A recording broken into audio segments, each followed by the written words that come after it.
إنما يخشى الله من عباده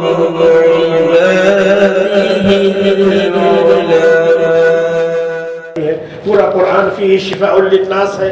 اور ایک آیت مجھ کو یاد آ رہی ہے، وہ آپ سبھی کو بتا دیتا ہوں.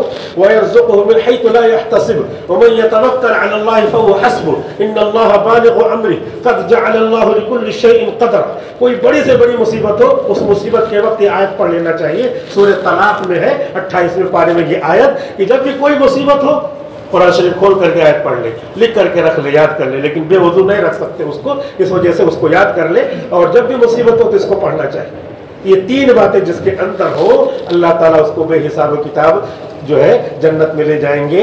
ایک تو یہ ہے کہ اللہ پہ توکل، اور دوسری یہ ہے کہ علاج معالجے میں بہت مبالغہ نہیں کہ لڑنے کی کیفیت پیدا ہو جائے.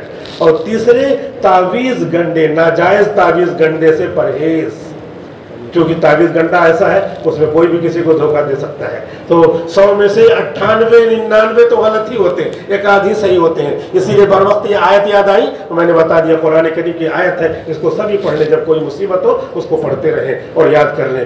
اللہ رب العزت ہم سب کو انہی لوگوں میں سے بنا دے جو بغیر حساب و کتاب کے جنت میں جائیں گے. وآخر دعوانا الحمدللہ رب العالمین.